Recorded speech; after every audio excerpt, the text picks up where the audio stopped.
The knocking continued. Knock, knock, knock. Then the voice came again. Ronki opened the door.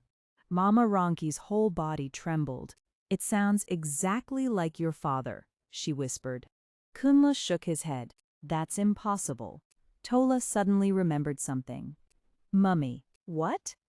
"The voice has never called me." Mama Ronki looked at her. "What do you mean?" "Every night, it calls only you." The three of them stared at one another. Then Kunle whispered, "Someone is doing this deliberately." He slowly moved toward the window and looked outside. Nobody was there. Then suddenly, a shadow moved behind the tree. "Someone is outside." Kunle rushed toward the back door. "Don't," Mama Ronki shouted, but he was already outside. A few seconds later, they heard running footsteps. Then silence. Kunle returned holding something in his hand. It was a small voice recorder. Mama Ronki stared at it.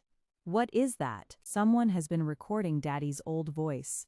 Tola stepped closer. "But how?" Kunle examined the device. "There are several recordings here." He pressed play. Mama Ronki heard her husband's voice. "Ronki, Ronki." She nearly collapsed. Then Kunle played another recording.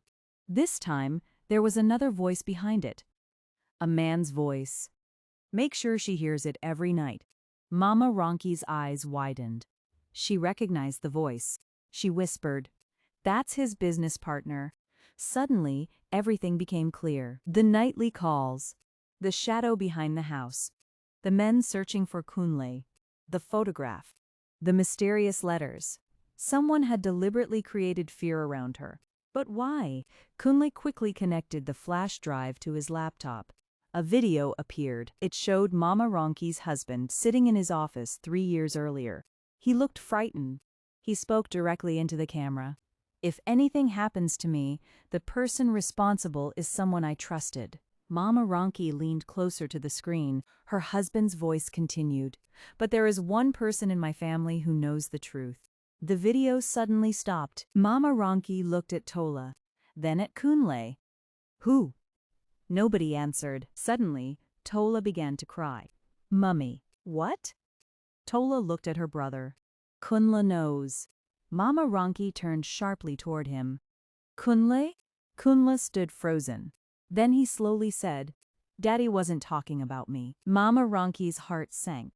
Then who was he talking about? Kunle looked toward Tola, and Tola whispered, "Me." What did Tola know? Why had her father said she was the one who knew the truth, and who was really behind the frightening calls? The biggest secret in the family is about to be revealed. Fear can make people believe what they cannot explain, but wisdom requires us to investigate before we conclude. And sometimes, the person who appears to be hiding the truth may actually be protecting someone else. The one who conceals his sins does not prosper, but the one who confesses and renounces them finds mercy. Proverbs 28:13. To be continued.